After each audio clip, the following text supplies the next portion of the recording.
Hey guys, Lytane here, and this is going to be a first on my channel. As you can see from the title, I'm going to be looking at Blade 2 today to see if it's worth it. Why is this so special, you may ask? Because this is the first time on my show that I'm going to be doing a sequel. So, let's have a look at it and see if it's worth it.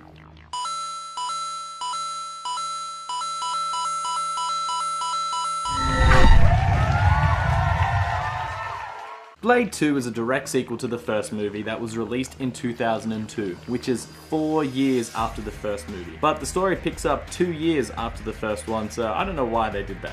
In the first movie, Whistler was beaten and tortured and left to turn into a vampire, so he decided to kill himself before he could turn. But he couldn't do it, and then the vampires came and took him, so Blade has been trying to find him ever since. The movie starts with Blade killing some vampires and ends up finding his mentor, but he is in a bad shape. He was never fully turned, and the vampires have been torturing him for years as a way to get back at Blade. Meanwhile, everything is not as amazing as it might seem in the vampire world, as there is now a new threat to them. A virus is going around and it's mutating vampires into something called Reapers. These are some nasty vampires with an insane bloodlust and very little in the way of humanity. They feed on anything from humans to vampires, and in doing so, mutates the vampires into one of them. They can't be reasoned with, and if left unchecked, they will consume the world and destroy it. The character of this virus is a Reaper named Nomak, and he is the main villain of this story. He is very threatening and he doesn't have any of the usual weaknesses like garlic or silver, and when he bites others,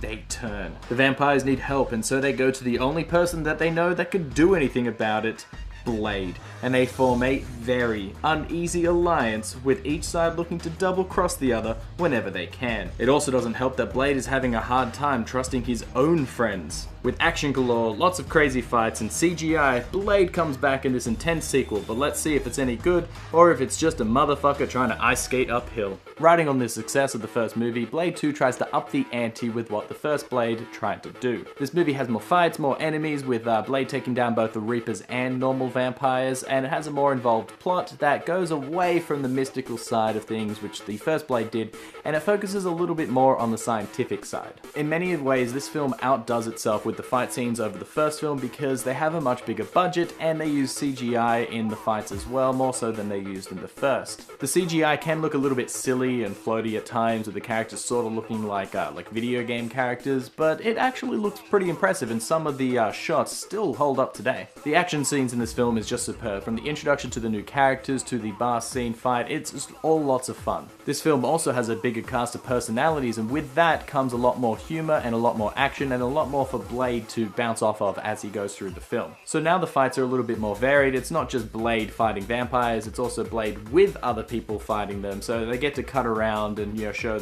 everybody in the team doing their fights. And because of this and the addition of the Reapers, all the fights seem fresh and original. The Reapers add a sense of savagery to this film, where the first one only had the vampires and they're more human-like, so they can reason, they have love, they have like all those kinds of emotions.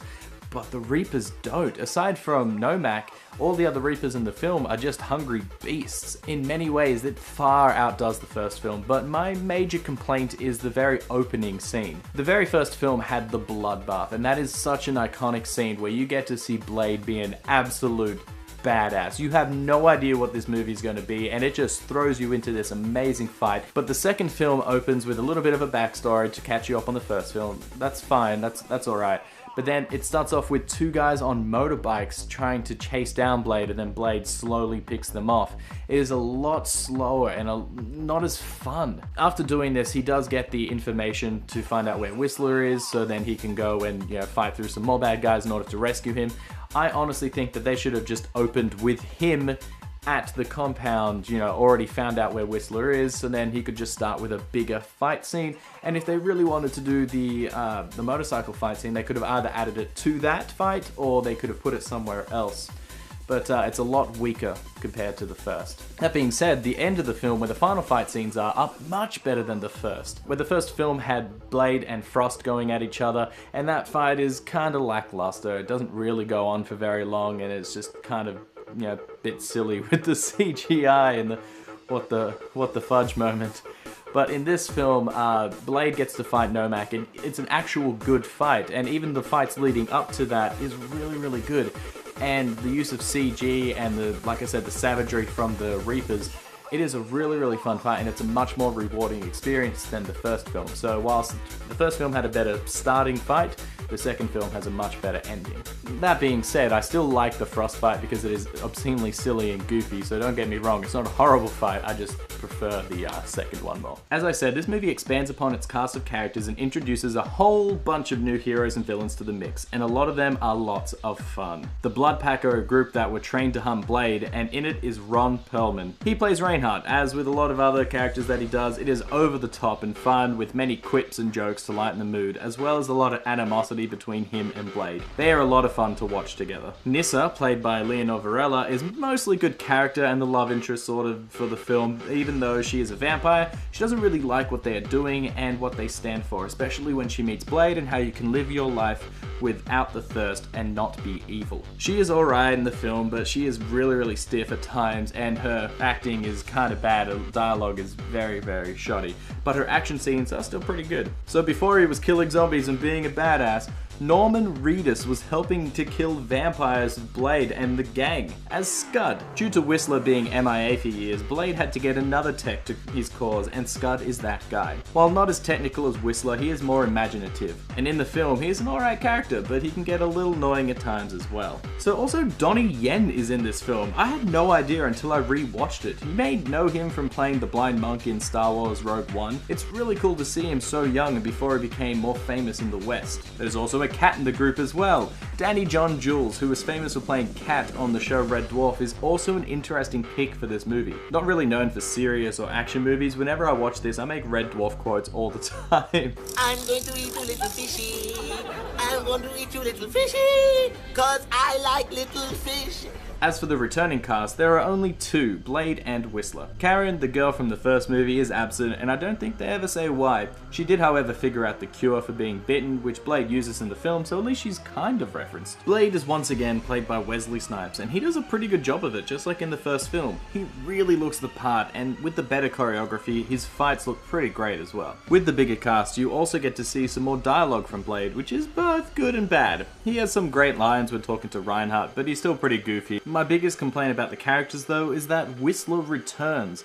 Now, I don't mind the actor, and he still plays a good part of the mentor just like in the first film, but I don't like the reason why they brought him back. The first film has this really emotional point where after being tortured, Whistler kills himself while Blade walks away. It is a defining moment for Blade as a character, and you really feel for him, but then it is all undermined with the sequel. Bringing him back takes away that emotional edge from the first film and really strips back the character growth as well. The reasons why he's back also feel stapled on, and it just really feels half-assed. The whole, well, you didn't see him die on camera, therefore he isn't dead thing is just so annoying. They then set up his character in this film as a potential double-crosser, but it isn't all that interesting. I think they should have left him dead and used Scud as the new tech, with Blade starting to step up and becoming the mentor just like Whistler used to be. If they wanted him in the film, they could have used flashbacks to a time when Blade was learning and then passed that wisdom off to another character. This makes me want to bring up the story for this film. A lot of other superhero films fall into the same trap. They all start off with the hero not being a hero, and then they have to go through the whole origin story. The problem with that is by the end of the film, that's when you get the superhero. The first Iron Man film has Iron Man learning to be Iron Man throughout the whole film, and he doesn't get to be a proper real Iron Man until right at the end. And that is fine, you know, like that's the story of the character and everything, but then the actual movie itself doesn't get to play around with the superhero side. It isn't until, say, Iron Man 2 that Robert Downey Jr. is already set up and who he is, that he can have fun with it, and then they can do more things with him being a superhero. Blade, however, does not do that at all. The entire backstory for Blade and his entire origin story can be summed up in a single sentence. He is a daywalker that is half vampire, half human, and now he hunts down vampires to kill them. That's it. That's all you need as well. When the movie starts, it doesn't have to be this whole setup of who Blade is and how he's got to the point. No, it just opens with the bloodbath, and then we get to see Blade being all badass and cool. And then over time, it tells us little things and it lets us know his backstory. This is a great way to set up a character, but it cannot be done with everyone. Now, because of this, they get to have fun with Blade pretty much from the start of the film. So when the second film comes along, it's not anything new and original, it's because he's already been set up, it's just more of it. that in turn makes the film not feel as fresh and original as the first, because he's just doing mostly the same stuff, there's just a bigger cast of characters around him now. But that being said, even though they introduce a whole bunch of other characters in this film, they don't really get fleshed out, and they all feel kind of pointless in the end. Most of them look pretty cool, and they're all very unique, but then by the end of the film, they all just sort of die off in very meaningless ways.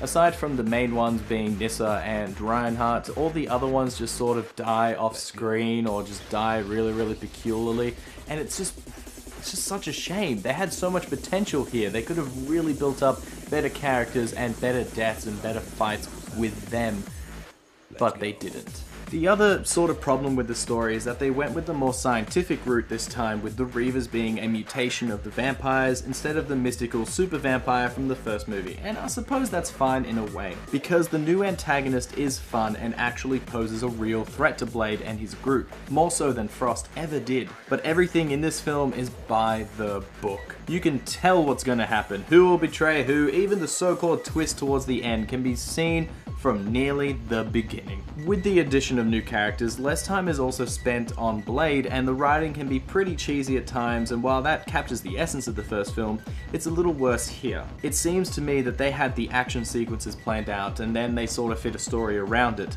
Even some of the things they do feel contrived and just very convenient, and it's hard to point out some of them without really spoiling the movie. Where the first film had a more comic book style plot and silly world, this tries to be a little bit more real, and I think that's where the fault lies. It's a movie about vampires and a badass that fights them. It doesn't have to be so serious. This really brings the pace of the film down, where there are just so many long and slow parts with just lots of dialogue to teach us about the new bad guys, the new characters, and even just setting up a new location for an action scene. There is usually a good payoff when the action events do happen, but without that goofy charm from the first film, it just feels a lot slower and more boring. That is to say that there aren't goofy moments in this film, just like when Blade first meets the Blood Pack.